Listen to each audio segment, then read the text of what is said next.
नमस्कार दोस्तों, आपका स्वागत है आरपीएससी राजपथ में। आज हम भारतीय संविधान की संरचना पर एक गहरी नजर डालने वाले हैं। हमारे एक श्रोता ने ये जानने में दिलचस्पी दिखाई है कि संविधान के जो 22 भाग हैं उन्हें कैसे समझा जाए। मतलब सिर्फ एक लिस्ट की तरह नहीं, बल्कि उनके पीछे का जो तर्क है, जो कहानी है, उसे समझें, क्योंकि अक्सर इन्हें याद करना बहुत मुश्किल लगता है। बिल्कुल, और आज हम इसी मुश्किल को मुझे लगता है काफी आसान बना देंगे। हम इन 22 भागों को सिर्फ रटेंगे नहीं, बल्कि एक कहानी के रूप में समझेंगे। सोचिए कि हम सब मिलकर एक मजबूत देश की इमारत बना रहे हैं। तो किसी भी इमारत को बनाने के लिए सबसे पहली जरूरत क्या होती है? सबसे पहले तो जमीन चाहिए, एक नींव, एक परिभाषित क्षेत्र जिस पर वो इमारत खड़ी होगी। एकदम सही। और यही है हमारे संविधान का भाग 1, संघ और उसके राज्य क्षेत्र। ये उस जमीन की तरह है जो बताता है कि भारत क्या है, इसकी सीमाएं कहाँ तक हैं और इसमें कौन कौन से राज्य और केंद्र शासित प्रदेश शामिल है। ये हमारे देश की एक तरह से भौगोलिक पहचान है। ठीक है, तो जमीन तय हो गई, पहचान स्थापित हो गई। अब इस इमारत में रहेगा कौन? जाहिर है लोग रहेंगे। और यहीं से हम कहानी में आगे बढ़ते हैं भाग 2, नागरिकता पर। ये भाग तय करता है कि इस देश की इमारत में रहने का अधिकार किसे है, मतलब कौन भारत का नागरिक है और नागरिकता के नियम क्या होंगे। इसे याद रखने का एक तरीका मैंने सुना था जो काफी मजेदार है। अच्छा। हाँ, जो हिंदी का अंक 2 है वो देखने में थोड़ा थोड़ा नाग जैसा लगता है, तो 2 से नाग और नाग से नागरिकता। हाँ, ये एक अच्छी विजुअल ट्रिक है। जो लोग चित्रों से सीखते हैं उनके लिए ये काफी कारगर हो सकता है। तो अब हमारे पास जमीन है यानी भाग 1, और उसमें रहने वाले लोग यानी नागरिक भी हैं, भाग 2। अब इस घर में रहने वालों के लिए सबसे जरूरी क्या होगा? उनकी आजादी और उनके अधिकार, मतलब ऐसे नियम जो ये सुनिश्चित करें कि वो सम्मान और सुरक्षा के साथ रह सकें। बिल्कुल, अधिकार तो नागरिकों की जड़ें हैं और यही हमारे संविधान की इमारत के सबसे मजबूत स्तंभ है। भाग 3, मौलिक अधिकार। ये वो अधिकार हैं जिन्हें सरकार भी आसानी छीन से नहीं सकती। बिल्कुल, ये हमारे अस्तित्व के लिए, हमारे विकास के लिए मूलभूत हैं। और इसे याद करने की ट्रिक भी वो जड़ों से जुड़ी है। 3 यानी 3, जिसकी ध्वनि ट्री यानी पेड़ से मिलती है। हाँ, और ट्रिक ये है कि ट्री पर एक भूत रहता है, तो ट्री पर भूत से बना मूलभूत अधिकार। ये थोड़ा अजीब है, पर शायद इसीलिए याद रहेगा क्योंकि ये इतना अप्रत्याशित है। यही तो मेमोनिक डिवाइसेस का जादू है। अच्छा, जब नागरिकों को अधिकार मिल गए तो क्या सिर्फ अधिकार ही काफी हैं?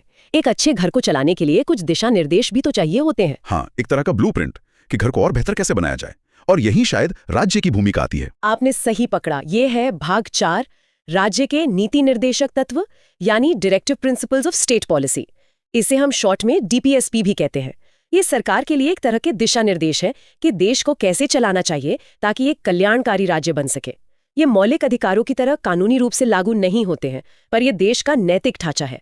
और इसे याद रखने की ट्रिक तो बहुत सीधी है, डीपीएसपी। इसमें 4 अक्षर हैं, तो ये भाग 4 में है। लेकिन मेरा एक सवाल है, क्या ये सिर्फ एक संयोग है या इसके पीछे कोई गहरा मतलब भी है कि अधिकारों के ठीक बाद राज्य के कर्तव्यों को रखा गया? ये एक बहुत अच्छा सवाल है। इसका क्रम बहुत सोच समझ कर रखा गया है। ये दिखाता है कि अधिकार और जिम्मेदारियां साथ साथ चलती है। पहले व्यक्ति के अधिकार यानी भाग 3, फिर राज्य की जिम्मेदारी भाग 4, और इसी कड़ी को पूरा करता है भाग 4 क, मौलिक कर्तव्य, जो नागरिकों की जिम्मेदारियों की बात करता है। इसे याद रखने के लिए एक चित्र की कल्पना की जा सकती है। जैसे 4 लोग मिलकर कर्तव्य का एक स्तंभ उठा रहे हैं। समाज में कहते भी हैं ये तो 4 लोगों का कर्तव्य है। बिल्कुल। तो अब तक हमारी इमारत की नींव तैयार है। जमीन मतलब भाग 1, नागरिक भाग 2, नागरिकों के अधिकार भाग 3 और राज्य व नागरिकों के कर्तव्य भाग 4 और फोका।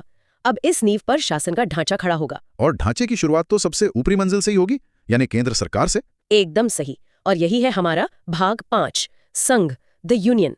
इसमें राष्ट्रपति, संसद, सुप्रीम कोर्ट मतलब केंद्र सरकार की पूरी मशीनरी का जिक्र है। इसे याद रखने के लिए हम ध्वनि का सहारा ले सकते हैं। 5 से मिलती जुलती कोई ध्वनि सोच सकते हैं? 5 आँच। हाँ, आँच। जैसे हम कहते हैं हमारे संघ पर कोई आँच नहीं आनी चाहिए। बहुत अच्छे, यही ट्रिक है। 5 = आँच = संघ। अब जब केंद्र की बात हो गई तो स्वाभाविक रूप से हम इमारत की अगली मंजिल पर आएंगे, जो है राज्य। जी, यानी भाग 6, राज्य, द स्टेट्स। इसकी ट्रिक काफी सीधी है। किसी राज्य का मुख्यमंत्री बनना कितना अच्छा लगता है, तो अच्छा से 6। हाँ, ये याद रखने में आसान है। अब 6 के बाद आता है भाग 7। हाँ, जिसे तो हटा दिया गया है। जी, जिसे संविधान से निरस्त कर दिया गया है। तो ये उस कमरे की तरह है जो नक्शे में तो था पर कभी बना ही नहीं, इसलिए हमें इसे छोड़कर आगे बढ़ना है। ठीक है, तो केंद्र हो गया, राज्य हो गया। अब बचते हैं वो क्षेत्र जो सीधे केंद्र के नियंत्रण में है। बिल्कुल, यूनियन टेरिटरीज यानी भाग 8, संघ राज्य क्षेत्र। और जब संघ और राज्य साथ मिलकर चलते हैं तो देश बड़े ठाठ से रहता है, एकता में शक्ति होती है। तो इसी ठाठ से बनता है 8। संघ और राज्य साथ हैं तो ठाठ हैं, ये बढ़िया है। तो अब सरकार का ढांचा केंद्र और राज्य स्तर पर बन गया, लेकिन शासन को जमीनी स्तर तक पहुंचाना भी तो जरूरी है। यहीं से लोकतंत्र की सबसे खूबसूरत बात सामने आती है, सत्ता का विकेंद्रीकरण। हाँ। और वो हमें मिलता है भाग 9 में, जो स्थानीय स्वशासन की बात करता है। इसके 3 हिस्से हैं। हाँ। पहला है भाग 9 पंचायतें। इसकी एक गणित वाली ट्रिक है। एक पंच यानी पंचभुज की 5 भुजाएं और एक आयत की 4 भुजाएं। अच्छा, दोनों को जोड़ दें तो बनता है 5 + 4 = 9। ये एक अनोखा तरीका है। हाँ। दूसरा हिस्सा है भाग 9 क नगर पालिकाएं। इसकी चाबी तो इसके नाम में ही छुपी है, नगर पालिकाएं। इसे अगर हम देवनागरी में सोचें तो 9 यानी 9 से शुरू होता है और क पर खत्म, तो बन गया 9 क। और तीसरा हिस्सा है भाग 9 ख सहकारी समितियां। इसका लॉजिक अंग्रेजी अक्षरों में है। भाग 9 ए है पार्ट 9A। ए के बाद आता है बी, तो अगला भाग हुआ 9B। और बी के बाद आता है सी, तो सी फॉर कोऑपरेटिव सोसाइटीज। एकदम, ये एक बहुत ही तार्किक क्रम है। तो अब शासन का ढांचा ऊपर से नीचे तक पूरा हो गया।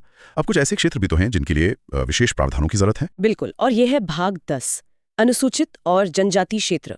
ये भाग इन क्षेत्रों के प्रशासन के लिए विशेष व्यवस्था करता है। इसे याद रखने की ट्रिक एक शब्द के खेल पर आधारित है। 10 से मिलता जुलता शब्द है दास। ये कनेक्शन थोड़ा गंभीर और असहज करने वाला है, लेकिन ये हमें इतिहास की कड़वी सच्चाई भी याद दिलाता है कि कैसे जनजातीय समुदायों को शोषण का सामना करना पड़ा। शायद इसीलिए ये मेमोनिक इतना शक्तिशाली है। ये सिर्फ याद करने का तरीका नहीं, बल्कि एक टिप्पणी भी है। आपने बहुत गहरी बात कही। अब तक हमने सरकार की इमारत के अलग अलग तल बना दिए हैं। अब सवाल यह है कि ये तल एक दूसरे से जुड़ेंगे कैसे, बिल्कुल, इनके बीच रिश्ते कैसे होंगे। और यहीं पर आता है भाग 11 संघ और राज्यों के बीच संबंध। इसकी ट्रिक तो हम रोजमर्रा की बातचीत में इस्तेमाल करते हैं। 1 और 1 11। 1 संघ और 1 राज्य। जब साथ आए तो बन गए 11। बिल्कुल, जब केंद्र और राज्य के रिश्ते यानी भाग 11 तय हो गए, तो इन रिश्तों को चलाने के लिए सबसे जरूरी चीज क्या है? पैसा। संसाधन यानी पैसा। बिना वित्त के कोई भी सरकार काम नहीं कर सकती। और यहीं से हम सीधे पहुंचते हैं भाग 12 पर। वित्त, संपत्ति, संविदाएं और वाद। मतलब सरकार को पैसा कहां से मिलेगा, वो उसे कहां खर्च करेगी, ये सारी बातें। और इसे याद रखने की ट्रिक है कि 12 से मिलता जुलता शब्द है बड़ा, और आज की दुनिया में सबसे बड़ा मुद्दा पैसा यानी वित्त ही है। तो 12 बराबर बड़ा बराबर वित्त। जब पैसा है तो व्यापार भी होगा। और अगला है भाग 13 भारत के राज्य क्षेत्र के भीतर व्यापार, वाणिज्य और समागम। इसे याद रखने का तरीका तो बहुत ही अनौपचारिक है। जैसे कोई दोस्त पूछ रहा हो, कैसा चल रहा है तेरा व्यापार? हाँ, ये आसानी से याद रह जाता है। व्यापार के बाद आती है सेवाएं, यानी वो लोग जो इस पूरी सरकारी मशीनरी को चलाते हैं। Civil services. जी।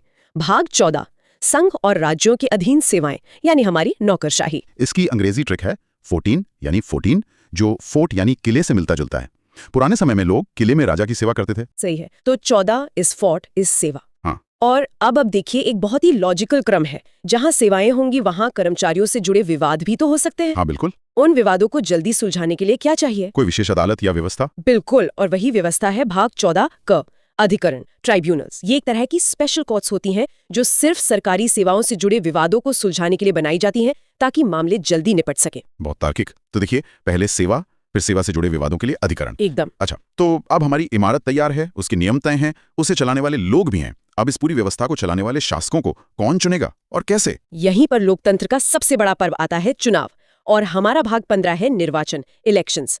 ये बताता है कि चुनाव कैसे होंगे, चुनाव आयोग की भूमिका क्या होगी। और इसे याद रखने की ट्रिक पानी से जुड़ी है। 15 को सोचें, पानीदार। पानीदार। हाँ, पानी का एक पर्यायवाची है नीर, और नीर से बनता है निर्वाचन। क्या बात है।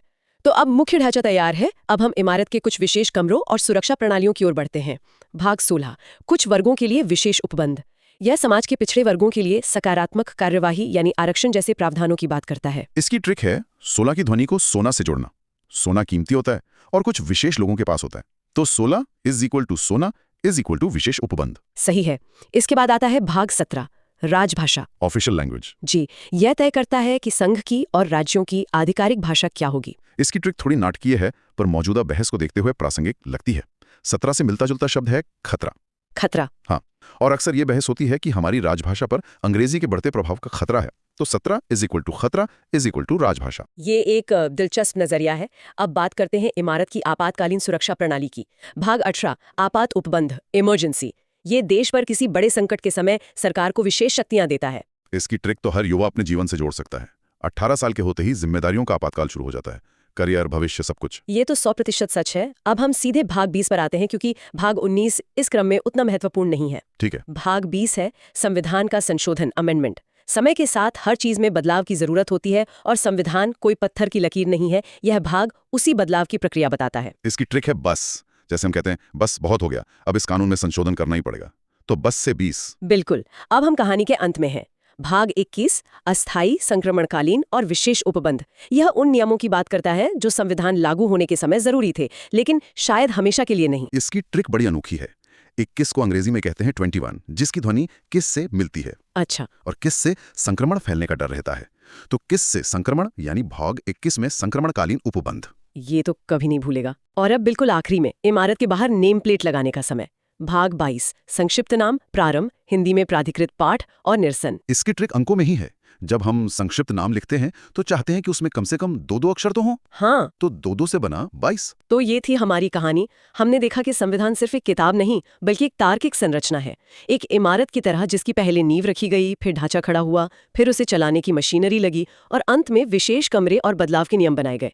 और ये एक जीवंत इमारत है जिसमें जरूरत पड़ने पर 4A, 9A और 14A जैसे नए कमरे भी जुड़े गए।